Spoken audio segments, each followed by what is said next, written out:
Dans les colonnes des quotidiens burkinabés ce mardi, un seul sujet, la crise au Moyen-Orient, marquée par les attaques américano-israéliennes sur l'Iran. À ce quatrième jour des affrontements, qui a fait déjà d'énormes dégâts de part et d'autre, la presse s'inquiète des conséquences sur le continent africain. La lecture courageuse des journaux avec Benewende Frédéric Nichema. Guerre USA-Iran, l'Afrique loin des bombes, mais proche des conséquences, souligne l'observateur Palga dans son édito du jour. Dans ses colonnes, le journal précise que depuis le 28 février, la paix mondiale est suspendue à ce conflit ouvert entre les États-Unis et l'Iran.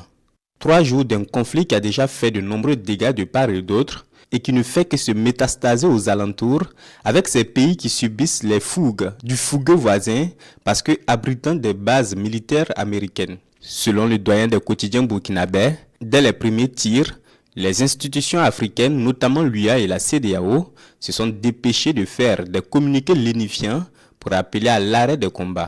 Elles ont surtout intimé les protagonistes à opter pour la voie diplomatique pour réduire les tensions dans cette région et rétablir la stabilité. Logique selon le journal, parce que si le conflit doit perdurer, c'est bonjour les dégâts collatéraux et l'impact le plus immédiat se joue à la pompe. Dès les premières heures des affrontements, le pétrole a bondi de près de 9%, fait savoir l'éditorialiste qui précise que certains experts redoutent un baril dépassant 72 000 francs CFA si les exportations du Golfe sont durablement entravées. L'Afrique, qui dépend beaucoup des routes maritimes passant par le Moyen-Orient pour ses importations de céréales et d'engrais, est donc inquiétée selon l'Obs. Pour le journal, l'augmentation des coûts de transport maritime, couplée à la hausse des prix de l'énergie, pourrait déclencher de nouvelles crises alimentaires.